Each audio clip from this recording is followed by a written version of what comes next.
Saya ingin mengajak duel Bapak Anies Baswedan. Antek-anteknya segera dipersiapkan.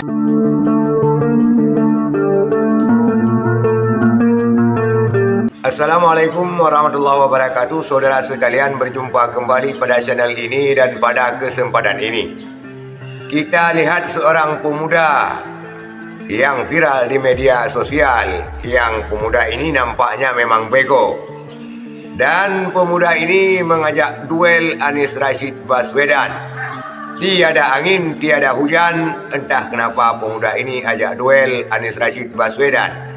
Dan tantangan pemuda ini disambut Harimau Medan. Sebelum duel dengan Anies Rashid Baswedan, ayo kita gelut, katanya. Inilah video Harimau Medan yang menantang pemuda yang ngajak duel Anies Rashid Baswedan. Saya ingin mengajak duel Bapak Anies Baswedan. Antek-anteknya segera dipersiapkan. Saya ingin duel dengan Anda. Ayolah, ini yang kutunggu-tunggu.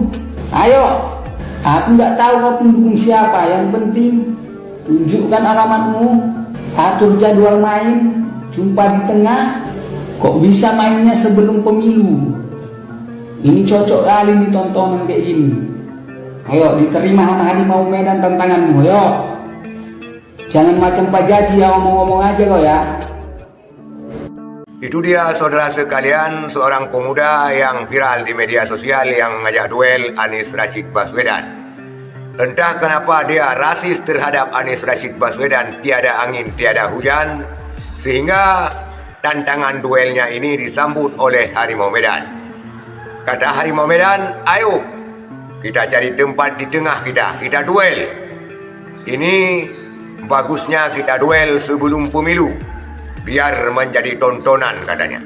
Tetapi itulah saudara sekalian fakta yang terjadi sekarang ini pada era Capres Cawapres 2024-2029. Dan seperti kata pengamat, bahwa pendukung daripada paslon 02 memang nampaknya ilmunya kebanyakan daripada SMA ke bawah dan mungkin tidak lulus SMA.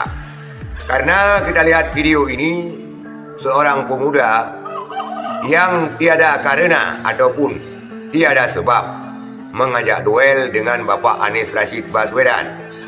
Entah rasis kenapa, entah benci karena apa terhadap Bapak Anies Rashid Baswedan. Tetapi itulah saudara sekalian, banyak kita lihat postingan-postingan rasis di media sosial terhadap Anies Rashid Baswedan. Dan tampaknya pemuda ini memang ilmunya seperti kebanyakan yang telah dikatakan oleh pengamat bahwa pendukung paslon 02 memang rata-rata berilmunya demikian. Sehingga kata-kata rasis terhadap Anies Rashid Baswedan ini kerap sekali terdengar di media sosial. Dan pada kali ini, Harimau Medan selaku pendukung setia Anies Rashid Baswedan mengajak duel dengan pemuda tersebut. Ayo kita cari tempat di tengah, katanya, biar jadi tontonan sebelum pemilu, sebelum Pilpres 2024 ini digelar. Maka itulah realitas saudara sekalian. Sekian, terima kasih. Assalamualaikum warahmatullahi wabarakatuh.